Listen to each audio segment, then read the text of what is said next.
Hello అండి, అస్సలం వాలేకుమ్. ఎలా ఉన్నారు అందరూ? ఈరోజు మీకోసం అయాన్స్ కిచెన్ నుంచి ఒక బెస్ట్ రెసిపీని అయితే మీకోసం తీసుకొచ్చానండి. అదేంటనుకుంటున్నారా? కాకరకాయతో నేను ఒక రెసిపీని అయితే చేసి చూపించబోతున్నాను. చాలామంది చాలా రకాలుగా ఈ కాకరకాయతో అయితే రెసిపీస్ని అయితే చేసుకుంటారు.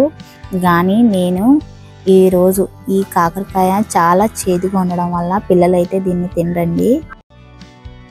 అందువల్ల నేను పిల్లలు కూడా తినాలన్న ఉద్దేశంతో నేను ఈరోజు ఎటువంటి చేదు లేకుండా ఈ రెసిపీని అయితే నేను మీకు చేసి చూపించబోతున్నాను.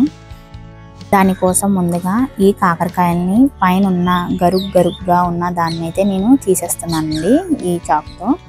ఈ కాకరకాయలు తినడం వల్ల మన కడుపులో ఏదైనా బ్యాక్టీరియాలు కానీ నులి పురుగులు కానీ చనిపోతాయండి. సో అందువల్ల నెలకి ఒకసారైనా కాకరకాయ అయితే మనం తినాలి. ఎందుకంటే మన బాడీలో అన్ని రుచులు కూడా బ్యాలెన్స్డ్గా ఉండాలండి. అందుకోసం నేను ఇది పిల్లలు తప్పకుండా తినాలి అని చెప్పి నేను ఈ విధంగా అయితే కొంచెం మోడిఫికేషన్ చేసుకొని నేను ఈ రెసిపీని అయితే నేను చేస్తున్నానండి పిల్లల కోసం. మీరు కూడా ఈ విధంగా ట్రై చేసి పిల్లలకైతే తప్పకుండా పెట్టండి. నేనైతే ఈ కాకరకాయని మధ్యలో కట్ చేసి దాని మధ్యలో ఉన్న పిక్కలను అయితే తీసేసానండి. చూడండి, మీకు వీలైనంత చిన్న ముక్కలను అయితే ఇది కట్ చేసుకోండి. ఎందుకంటే పెద్ద ముక్కలు ఉంటే కొంచెం చేదుగా మనకి తెలిసే అవకాశం ఉంటుంది. కాబట్టి నేనైతే చాలా చిన్న పీసెస్గా అయితే నేను కట్ చేసుకున్నానండి. మీరు కూడా ఇదే విధంగా ట్రై చేయండి, చాలా బాగుంటుంది. ఈ వెదర్ అయితే చాలా బాగుందండి, మంచి గాలి వేస్తుంది. ఈ చల్ల గాలిలో పిల్లల కోసం ఈ కాకరకాయ కైమా అన్నది నేను చేస్తున్నాను. చూడండి, ఈ విధంగా చిన్న ముక్కలు చేసి నేను దీని మీద కొంచెం ఉప్పు వేసుకొని దీన్ని బాగా వాష్ చేసుకుంటానండి. ఇప్పుడు దీనికోసం నేను పచ్చిమిర్చిని అయితే కట్ చేసుకుంటున్నాను. ఇది మా మేడ మీద అయ్యాయండి. సో ఇది కూడా చాలా ఘాటుగా ఉంటాయని చిన్న పచ్చిమిర్చి ఒక 4 తీసుకున్నానండి నేను.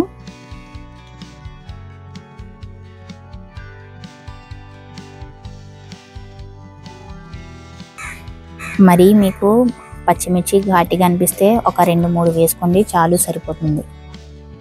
ఇలా ఈ విధంగా చిన్న ముక్కలను అయితే చేసుకోండి. కట్ చేసుకున్న ఈ కాకరకాయ ముక్కలను అయితే నేను కల్లుప్పును వేసి బాగా దీన్ని వాష్ చేసుకుంటున్నానండి. ఎందుకంటే దీని చేదు ఏదైతే ఉందో, ఎక్కువ చేదు ఏదైతే ఉందో అది పోతుందని నేను వాటర్ వేసి బాగా వాష్ చేసుకున్నాను. ఈ కర్రీలోకి కరివేపాకు కూడా చాలా మంచి టేస్ట్, మంచి ఫ్లేవర్ ఇస్తుందండి. మీరు కూడా ఈ విధంగా 2 రెబ్బలు ఉంటే వేయండి.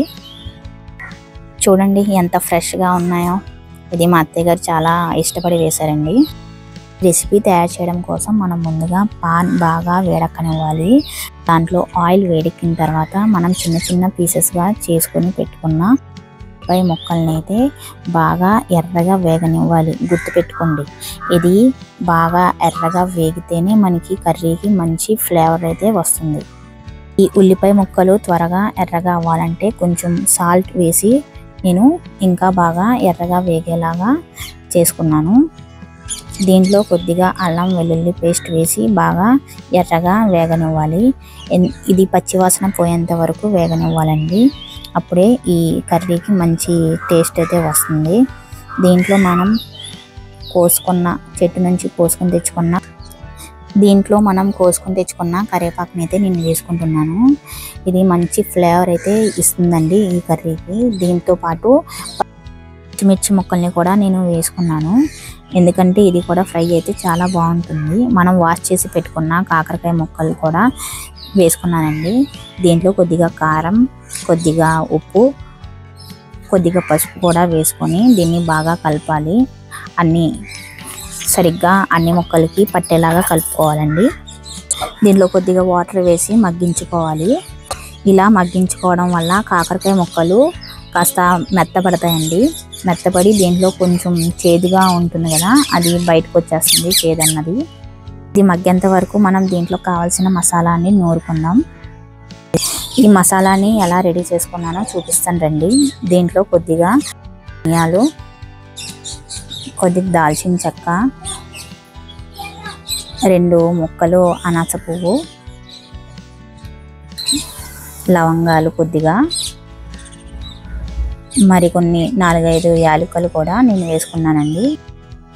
వీటన్నిటిని చాలా మెత్తగా నూరుకోవాలి. చూడండి ఈ విధంగా అయితే నూరుకొని అప్పటికప్పుడు నేను ఈ కర్రీలోకి వేసుకుంటున్నాను. ఇది మంచి ఫ్లేవర్ అయితే ఇస్తుందండి కర్రీలోకి. మా పిల్లలు అయితే దీన్ని తిని కాకరకాయ కాదండి, కాకరకాయ ఖైమా వేసి వండావా అని చెప్పేసి నన్ను అడిగారు. మీరు కూడా ఈ రెసిపీని ట్రై చేసి దీంట్లో నేను చేసిన మోడిఫికేషన్ని మీరు కూడా ఇలాగే అప్లై చేసి చూడండి. ఈ కర్రీ ఎలా అనిపించిందో నాకు కూడా కామెంట్ బాక్స్లో మెన్షన్ చేయండి. ఇదిగోండి నేను నూరుకొని పెట్టుకున్న మసాలా అయితే కొద్దిగా దీంట్లో వేసుకున్నాను. దాంతోపాటు ఒక 2 ఎగ్స్ని నేను వేసుకున్నానండి.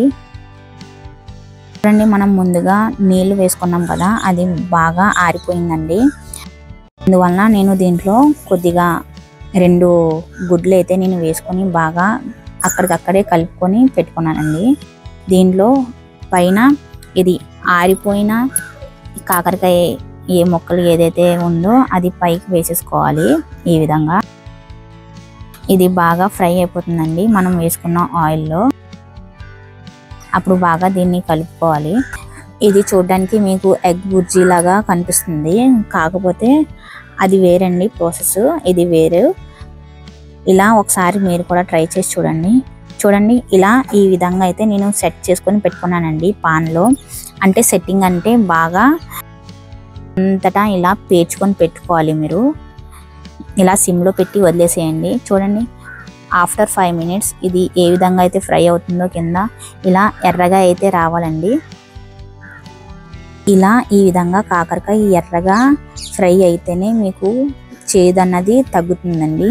చూడండి ఫస్ట్ సెట్టింగ్ నేను చేసుకుని ఈ విధంగా అయితే ఫ్రై చేసుకున్నాను. మళ్ళీ చూడండి నేను సెకండ్ సెట్టింగ్ చేసుకుంటున్నాను. ఈ విధంగా మళ్ళీ పాన్ అంతటా పేర్ చేయాలి. సిమ్లో 5 మినిట్స్ వదిలేసేయండి. ఈ విధంగా చిన్న ముక్కలుగా అయితే చేసుకోండి. చేసుకొని ఇది కూడా 5 or 10 మినిట్స్ వరకు సిమ్లో పెట్టి వదిలేసేయండి. ఇది కింద బాగా ఫ్రై అవుతుందండి పాన్కున్న హీట్తో. చూడండి ఇలా తీసిన తర్వాత మళ్ళీ చూడండి కింద ఎంత బాగా ఎర్రగా ఫ్రై అయ్యిందో. ఈ విధంగా ఫ్రై అయితే కనుక మీకు కాకరకాయలో ఉన్న చేదన్నది పూర్తిగా తగ్గిపోతుంది. ఏదో ఎగ్ కర్రీ అన్నట్టు కూడా ఉండదండి, ఎగ్ ఫ్రై లేదా ఖైమా టేస్ట్ అన్నట్టు ఉంటుంది. నేను చేసిన మసాలా పద్ధతి కానివ్వండి, ఈ విధంగా రోస్ట్ చేసిన ఎగ్ అండ్ కాకరకాయ కానివ్వండి, ఈ విధంగా మీరు సెట్ చేసి బాగా ఫ్రై చేసుకుంటే దీని టేస్ట్ కనుక మీరు కాకరకాయ కర్రీ కూడా అనరండి, దీన్ని కాకరకాయ ఖైమా అని చెప్పేసి అంటున్నారు మా పిల్లలు కూడా. మీరు కూడా ఈ విధంగా చేసి మీరు పిల్లలకు కూడా చెప్పకుండా చేసి పెట్టండి. ఈ కర్రీని వాళ్ళు ఏ విధంగా ఏ పేరు పెడతారో మీరు నాకు కామెంట్ బాక్స్లో అయితే మెన్షన్ చేయండి. ఇది చాలా బాగుంటుంది. మీరు కూడా ఇదే విధంగా తప్పకుండా మీ పిల్లలకైతే చేసి పెట్టండి. నచ్చిందా అండి ఈ రెసిపీ? మీకు నచ్చినట్లయితే ఒక లైక్ చేసి సబ్స్క్రైబ్ అయితే చేసుకోండి. కామెంట్ బాక్స్లో కూడా మెన్షన్ చేయండి. ఇలాంటి మరిన్ని రెసిపీస్ కోసం మా అయాన్స్ కిచెన్ అయితే సబ్స్క్రైబ్ చేసుకోవడం మాత్రం మర్చిపోకండి. Thank you all. చూడ్డానికి నోరూరుస్తుంది కదూ, ఇంకెందుకు ఆలస్యం, మీరు కూడా ట్రై చేసి చెప్పండి. Thank you all.